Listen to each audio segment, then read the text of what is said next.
In the last we were discussing about classification of colloids. So in the last class we have discussed about lyophobic, lyophilic colloids. Today we will discuss about multimolecular colloids and macromolecular colloids.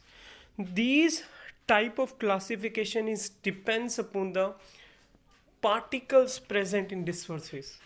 Disperse medium में जो disperse phase present है उसमें particles क्या क्या present है उसके basis पे classification of colloids किया गया है. First is multimolecular colloids. Many particles of disperse phase aggregate together to form a species having size of colloidal particle 1 to 1000 nanometer. अगर किसी कोलॉइड पार्टिकल की, ये बेसिकली साइज पे डिपेंड करता है भाई, किसी कोलॉइड पार्टिकल्स की वो सारे मिलके डिस्पर्स फेज में 1 से 1000 नैनोमीटर का साइज बनाते हैं तो ऐसे कोलॉइड्स को मल्टीमोलिकुलर कोलॉइड्स बोलते हैं. जैसे गोल्ड सोल और सल्फर सोल. मल्टीमोलिकुलर कोलॉइड्स क्या होते हैं? जिस टाइम बहुत सारे पार्टिकल डिस्पर्स फेज के मिलके 1 से 1000 नैनोमीटर के बीच में साइज के कोलॉइडल पार्टिकल्स बनाते हैं तो उसे मल्टीमोलिकुलर कोलॉइड्स बोलते हैं. मैक्रोमोलिकुलर कोलॉइड्स क्या होते हैं? सब्सटेंस जिनके अंदर large molecules, macro as the name suggest, macro means large, multi mean बहुत सारे, macromolecular substances with large molecules. इसका मतलब उसमें जो मोलिक्यूल्स प्रेजेंट हैं वो बहुत ज़्यादा बड़े हैं. In a suitable solvent form solution but these macromolecule might be in colloidal range. अब ये भी इंपॉर्टेंट चीज़ है कि भाई ये भी 1 से 1000 नैनोमीटर साइज के होने चाहिए. 1000 नैनोमीटर से ज़्यादा होते ही a particle is not a colloidal particles. These particles has to be macro in size and has to be in the range of colloidals. These solutions are known as macromolecular colloids. Okay, these resembles with a true solution. True solutions means the solution which is made up of solute and solvent. It's a homogeneous mixture of 2 and more non-reacting components. Example of these colloids are starch, cellulose, proteins, nylon, polythene, polystyrene. These all are macromolecular colloids. These colloids are made up of large particles, okay, which are in the range of colloidal particles. And multimolecular is the aggregation of very small particles which are in the range of 1 to 1000 nanometer. Okay. Next is associated colloids. Associated colloids कौन से होते हैं भी? Some substances at higher concentration act as colloid due to the formation of aggregates. Aggregate का मतलब क्या होता है? बहुत सारे substances इकट्ठे होके colloids बनाते हैं. ठीक है, अगर concentration ज़्यादा हो तो if at higher concentration most of the particles form aggregate but at low concentration behave like strong electrolyte. These aggregates are known as micelles. Such colloids are associated colloids. हमने भाई सोप एक्शन में माइसिल्स का जिक्र करा था. अब माइसिल्स में जो सोप है या फिर जो डिटर्जेंट है, detergent is working as a electrolyte first. पहले इलेक्ट्रोलाइट का काम करता है. जिस टाइम उसे वाटर में डिसोल्व कर देते हैं उस टाइम बहुत सारे पार्टिकल्स एग्रीगेट हो जाते हैं और एग्रीगेट होने के बाद उनकी कंसंट्रेशन इतनी हो जाती है कि वो क्या बना लेते हैं? कोलॉइड्स बना लेते हैं. क्राफ्ट टेम्परेचर क्या होता है? क्राफ्ट टेम्परेचर होता है the temperature at which micelles formation takes place. अब क्रिटिकल माइसेल्स कंसंट्रेशन क्या होती है? The concentration above which micelle formation takes place. जिस पर्टिकुलर टेम्परेचर पे माइसेल बनता है दैट इज क्राफ्ट टेम्परेचर. जिस पर्टिकुलर कंसंट्रेशन पे माइसेल्स बनता है that is critical micelles concentration. These are important things. That Kraft temperature is the temperature at which micelles formation takes place, and the concentration at which micelles formation takes place is known as critical micelles concentration. इसको CMC भी बोलते हैं भी. Example of associated colloids are soaps and synthetic detergents. Detergents और soap इसके example हैं भी. Next we will discuss how a micelles formation takes place. Okay. First of all, you have to understand in 10th class you have learned about saponification process. So soaps होते क्या हैं? Soaps होते हैं sodium और potassium salts of fatty acids are represented by RCO negative Na positive. अगर potassium salt होता तो यहाँ पे क्या आ जाता? K पॉजिटिव आ जाता भी. So soaps are sodium and potassium salts of fatty acids. Like we say, CH3CH2 16CO negative and A positive is known as a soap. When dissolved in water, it dissociate into acetate ion and sodium ion. जिस time हम इन्हें dissociate करते हैं, जिस time इन्हें water में add करते हैं, तो हमारे पास एसीटेट आयन और सोडियम आयन बन जाता है. अब एसीटेट आयंस के दो पार्ट होते हैं. एक तो हाइड्रोकार्बन चेन होती है लॉन्ग, जो आर पार्ट होता है, उसको नॉन पोलर टेल बोलते हैं. एक हाइड्रोफोबिक वाटर रिपेलिंग पार्ट होता है, जिसको हम जैसे जो compound A polar compound CO negative polar head के साथ. ठीक है, ये जो हमारे पास लॉन्ग हाइड्रोकार्बन चेन है, this hydrocarbon chain is hydrophobic और CO negative is hydrophilic. Hydrophobic में मतलब भाई वाटर हेटिंग और हाइड्रोफिलिक मतलब वाटर लविंग. अब होता क्या है कि ये you can see here in this picture that this particular long carbon chain is hydrophobic tell and this is hydrophilic head. Higher concentration, और वो हायर कंसंट्रेशन क्या है? Critical micelles concentration. RCO negative ions aggregate in a spherical form. ये spherical form में एक दूसरे के साथ आ जाते हैं भाई. अब इसमें स्फेरिकल फॉर्म में जो आपका इनर पार्ट है, जैसे आप देख सकते हैं, जो इनसाइड वाटर के आउटसाइड वाला पार्ट जो है दैट इज CO नेगेटिव क्या है? हाइड्रोफिलिक हेड है. तो CO नेगेटिव बाहर की तरफ चला जाएगा. जो हेड है, जो हाइड्रोफिलिक है, जो वाटर लविंग है, और जो अंदर वाला पार्ट है वो क्या रह जाएगा अभी? वो रह जाएगा R, alkyl group. That alkyl group is hydrophobic in nature and that CO negative is hydrophilic in nature.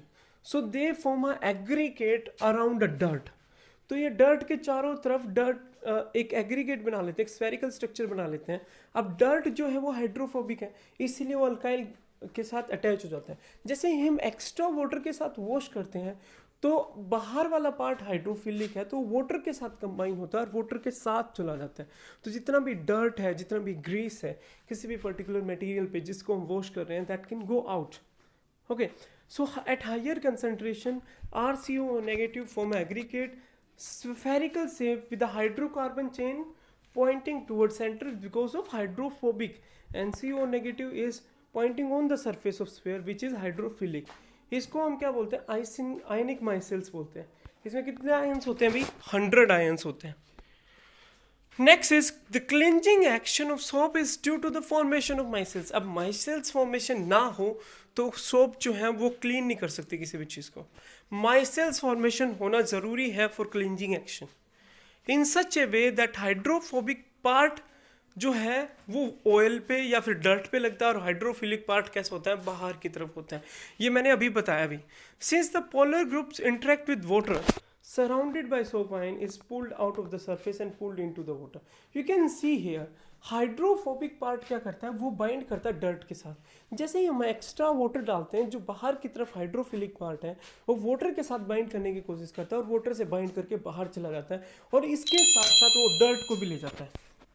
Okay, सो इसी वजह से जो सोप्स हैं उनका क्लींजिंग एक्शन होता है. अभी सोप्स जो हैं वो किसी भी चीज़ को क्लीन कर पाती हैं. You can see here grease on cloth. You can see in this particular picture जो स्टीरेट मॉलिक्यूल हैं वो ग्रीस के ऊपर बाइंड हो जाते हैं. हाइड्रोफोबिक पार्ट इनसाइड, आउटसाइड क्या रहता है? हाइड्रोफिलिक पार्ट रहता है. ग्रीस ड्रॉपलेट जो है वो सराउंड करते हैं स्टीरेट आयरन को और माइसेल्स फॉर्मेशन हो जाता है. Okay, now how can we prepare colloids? Colloid solutions को हम कैसे प्रिपेयर करते हैं? कोलॉइड सॉल्यूशंस को प्रिपरेशन के भी बहुत सारे मेथड है. Very first method is chemical method. Colloids can be prepared by chemical reaction leading to the formation of molecules by double decomposition or oxidation or reduction or hydrolysis. अब double decomposition में क्या होता है? Arsenic oxide can react with 3 hydrogen sulfide to give arsenic sulfide and H2O. You can see here in this particular reaction, ये आपके पास क्या हो रहा है?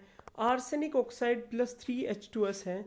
ऑक्सीजन को सल्फर और सल्फर ऑक्सीजन को रिप्लेस करें एक दूसरे को, तो डबल डिस्प्लेसमेंट हो रही है. मतलब इस पर्टिकुलर मॉलिक्यूल से ऑक्सीजन जा रहा है, उस पर्टिकुलर मॉलिक्यूल से सल्फर जा रहा है, तो दो जो एलिमेंट्स हैं उनके डिस्प्लेसमेंट्स को डबल डिस्प्लेसमेंट रिएक्शन बोलते हैं. Oxidation as you know is increase in oxygen number or increase in oxygen or addition of oxygen, removal of hydrogen. Sulphur dioxide H2S के साथ रिएक्शन करता है भाई, सल्फर प्लस H2O बनता है, that is oxidation reaction. Reduction reaction में same lines पे आपके पास जो ओरिक क्लोराइड है इसके अंदर से क्लोराइड निकल जाएगा, तो आपके पास Au सोल, सोल और सोल. ये जो सोल रिप्रेजेंट कर रहा है भाई, ये रिप्रेजेंट कर रहा है किसको? कोलॉइड फॉर्मेशन को. ओके जैसे हमने हाइड्रोलिसिस की बात करी, आयरन क्लोराइड में वाटर डाल दिया, सीधा आपके पास आयरन हाइड्रोक्साइड बन गया. This is also a colloid solution. So colloid solutions are prepared by chemical method, double decomposition, oxidation, reduction and hydrolysis. Double decomposition में दो एलिमेंट्स जो है एक दूसरे को डिस्प्लेस करते हैं. ऑक्सीडेशन में ऑक्सीडेशन होता है, एडिशन ऑफ ऑक्सीजन होता है या फिर रिमूवल ऑफ हाइड्रोजन होता है. रिडक्शन में जो आपका ओरिक क्लोराइड हो, जैसे इसमें दिखाया गया, Oric chloride is gold chloride basically, वो गोल्ड सोल में चेंज होता है. हाइड्रोलिसिस में आप वाटर के एडिशन कराते हैं. Okay Next is electrical disintegration or Bragg arc method. This is applied to obtain colloid salts of metals.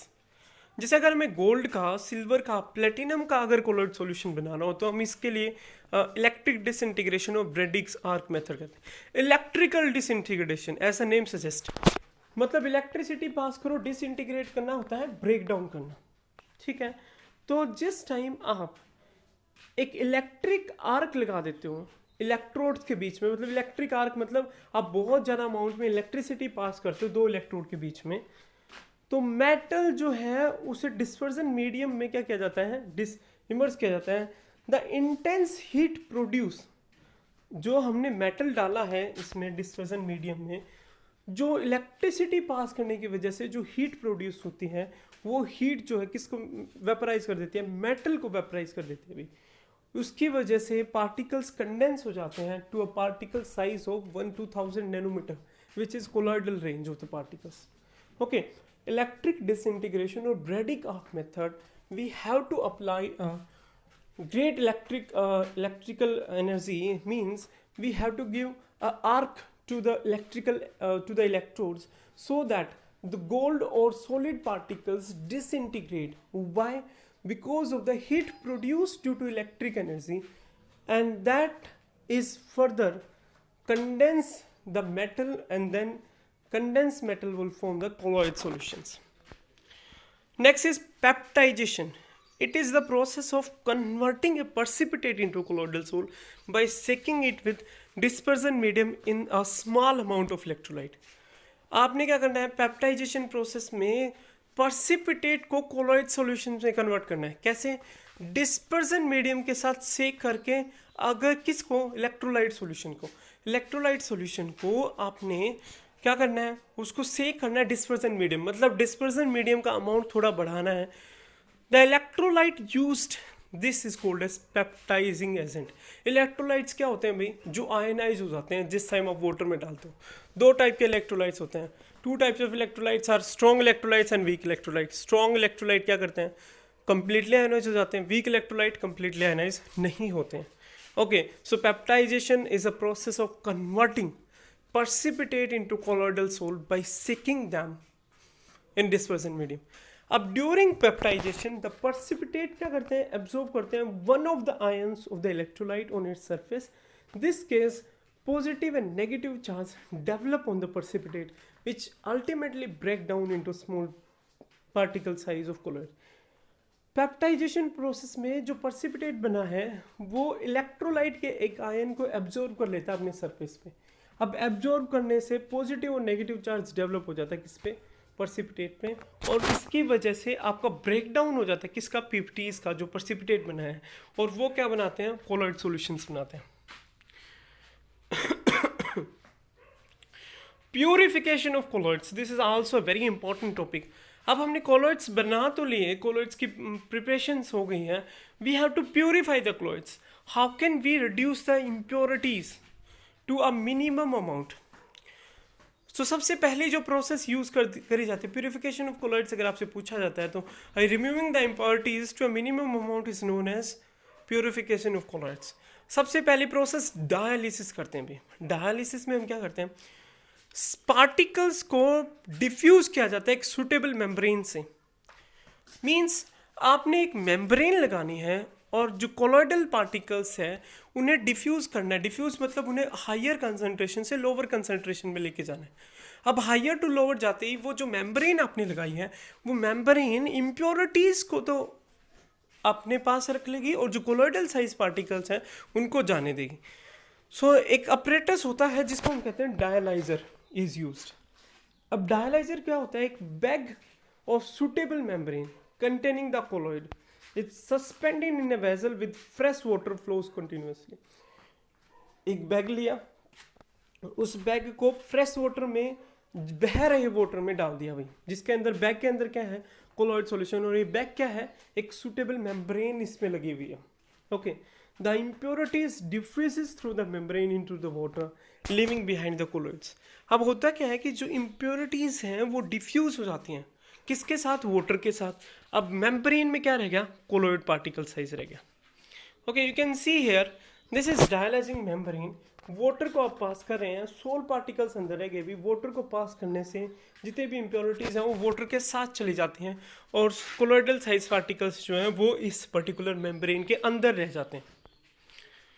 अब इलेक्ट्रोडायलिसिस, डायलिसिस एक स्लो मेथड है, उसको फास्ट करने के लिए हम इस पे दो इलेक्ट्रोड्स लगाते हैं, एक पॉजिटिव इलेक्ट्रोड एक negative electrode. Okay, so these ions present in the colloidal solution migrates out towards the oppositely charge electrode. अब जितनी भी इम्प्योरिटीज़ हैं वो इम्प्योरिटीज़ क्या करते हैं? आपने इलेक्ट्रिसिटी पास करी तो पॉजिटिव इलेक्ट्रोड और नेगेटिव इलेक्ट्रोड की तरफ जो आयंस प्रेजेंट हैं वो अलग अलग तरीके से मूव करते हैं भी, ठीक है, अपोजिट इलेक्ट्रोड्स की तरफ। It is possible only if dissolved substance impurity chloride is electrolyte। ये उसी टाइम पॉसिबल है जिस टाइम जो इम्प्योरिटीज हैं वो एज एन इलेक्ट्रोलाइट बिहेव कर रही हैं, ठीक है। अब वो इलेक्ट्रोलाइट नहीं है तो उनमें चार्ज नहीं है, चार्ज नहीं है तो फिर वो किसी टाइप कहीं भी माइग्रेट नहीं करेंगे। Okay, next process is ultra filtration. Ultra filtration में हम भी एक स्पेशल टाइप का पेपर यूज करते हैं। This is the process of separating colloidal particles from soluble impurities. जो इम्प्योरिटी सोल्यूबल है किन में? कोलॉइडल पार्टिकल्स में। तो जैसे फिल्टर्स हम प्रिपेयर करते हैं, ठीक है, जो सब्सटेंस को जाने देते हैं, सिर्फ कोलॉइडल पार्टिकल्स को छोड़ देते हैं। तो इसमें अल्ट्रा फिल्ट्रेशन में एक स्पेसिफिक टाइप ऑफ पेपर या specific type of membrane prepare किए जाते हैं या फिल्टर्स प्रिपेयर किया जाते हैं जो सिर्फ और सिर्फ पार्टिकल्स को बाहर जाने जाते हैं, कोलॉइड्स को बाहर नहीं जाने देती। कोलॉइडल पार्टिकल्स जो हैं that can usually pass through filter papers, filter paper से पास हो जाते हैं क्योंकि पोर्स साइज जो है वो ज़्यादा बड़ा है। तो अल्ट्रा फिल्टर पेपर क्या होता है? Made by soaking filter paper in a colloidal solution. अब हमने क्या करना है? फिल्टर पेपर को सॉक करना है। सॉक मतलब उसे रखना है कोलॉइडल सॉल्यूशन में like for an hour, 2 hour और 24 आवर्स, ठीक है। हार्डनिंग बाय फॉर्मल्डिहाइड, फिर उसको फॉर्मल्डिहाइड एक सॉल्यूशन होता है उसके अंदर डालना है, फिर उसको ड्राई करना है, ठीक है। ये प्रोसेस स्लो होती है तो इस प्रोसेस को फास्ट करने के लिए हम प्रेशर और सक्शन अप्लाई कर सकते हैं। प्रेशर और सक्शन हम अप्लाई कर सकते हैं बाय यूजिंग अ मोटर, ठीक है। So the colloidal particles left on ultra filter paper are stirred with fresh dispersion medium to form a pure colloids। अब होता क्या है, जो और जितने भी इम्प्योरिटीज़ हैं वो सारी सोल्यूबल इम्प्योरिटीज़ वो निकल जाती हैं, लेकिन colloidal particles ultra filter paper पे रह जाते हैं।